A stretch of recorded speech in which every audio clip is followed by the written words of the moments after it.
Hey you, it's CovertGoBlue, and today we're going to talk about Thalia and the Gitrog monster. The first team-up card we're going to cover here on the channel. This is a new card coming in March of the Machines in April. It was revealed at MagicCon Philadelphia. And this is an exciting cycle of cards, one of the coolest cycles of cards I've ever seen, that instead of trying to make it into a flip card and a meld card, they're basically taking legends, popular legend cards from different planes who happen to be on the same plane, smash them together. They are now a team, and the flavor is meant to kind of show how the different planes are fighting the Phyrexian invasion. It's creating odd pairs, odd allies, strange bedfellows that must fight off the Phyrexian oil machine. And this one is Thalia and the Gitrog monster. 1 white, black, green. That's an Abzan card. Legendary creature, human frog horror mythic. 4/4, has first strike and death touch. You may play an additional land on each of your turns. Creatures and non-basic lands your opponents control enter the battlefield tapped. Whenever Thalia and the Gitrog monster attacks, sacrifice a creature or land, then draw a card. This card has a lot of stuff going for it. It has cool keywords that make it almost untouchable in combat. Basically untouchable in combat unless it's going up against something indestructible, or also with first strike or double strike of at least 4 power.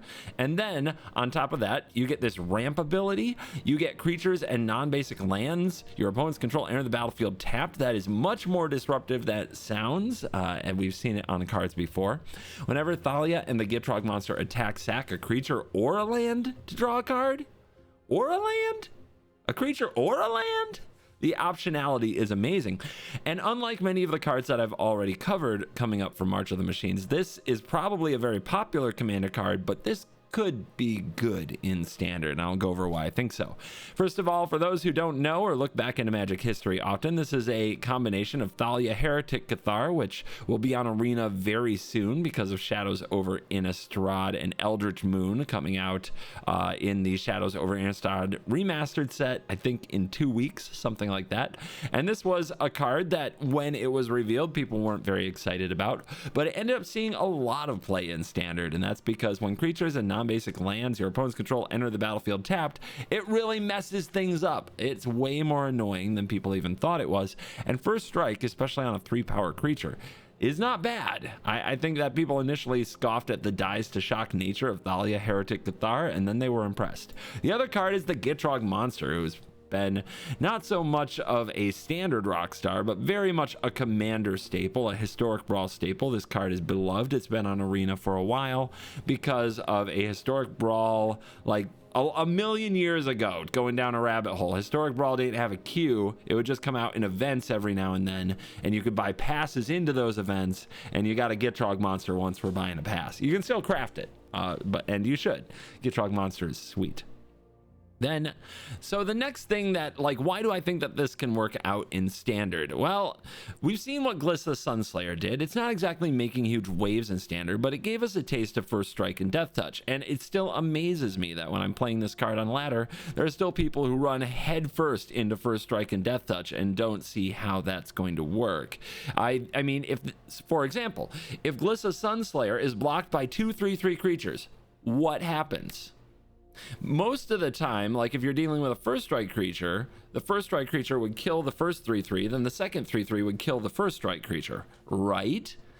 Death touch. They only have to assign 1 damage to each of those creatures to kill it, and lethal damage is all that is required to be assigned in combat. Therefore, Glissa kills both. When that happens to an opponent, they scoop on the spot. I can promise you, I've done it.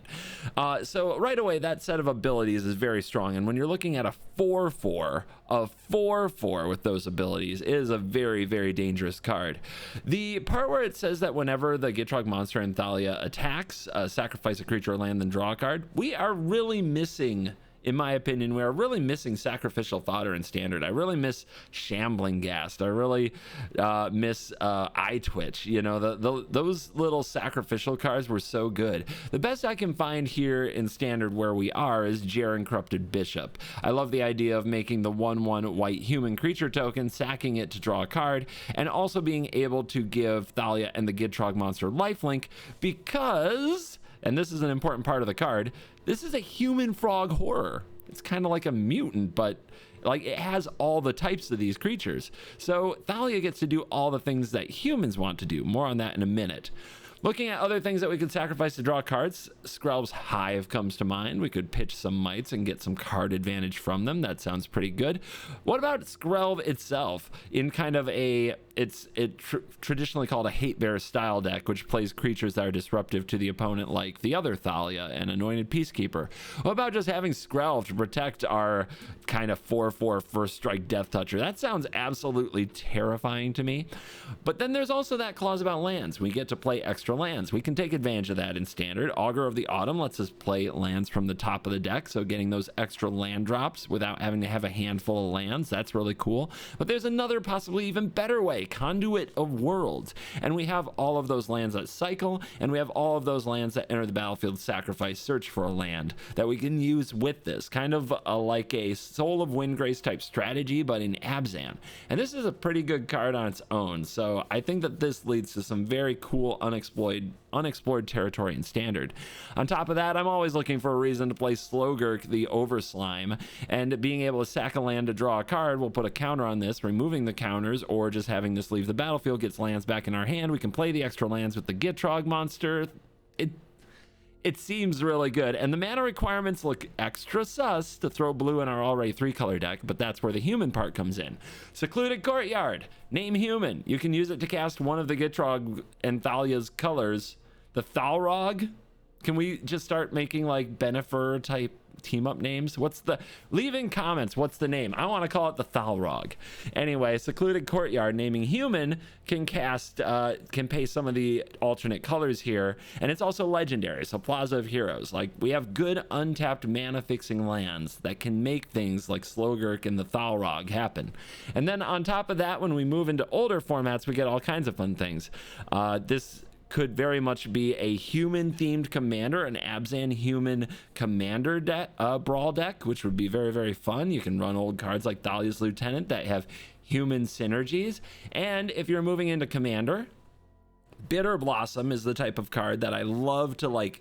It's like my secret commander in a number of black decks, where my plan is to turn 1 Imperial Seal or Vampiric Tutor for a Bitter Blossom, cast down turn 2, and then I always have fodder creatures. And then with Thalia and the Gitrog monster, I can turn those fodder creatures into cards. It makes me happy. It brings me joy. But unlike the other cards I've previewed for this set so far, I think that Thalia and the Gitrog monster has a ton of potential in standard and a rate that is ready to play standard Magic the Gathering. I think that we'll see this card across all formats. It will probably be one of the more crafted mythics in Arena history, and it will probably see play in every type of deck for a while. Will it last? 4 mana is a lot, and it stacks up against some very powerful, amazing cards. We're talking about Sheoldred and the Wandering Emperor just to kick things off. Cards like Soul of Windgrace that had this cool card advantage stuff built in were hyped at first, died out quickly. Will Thalia and the Gitrog monster endure? I think it's better than Soul of Windgrace.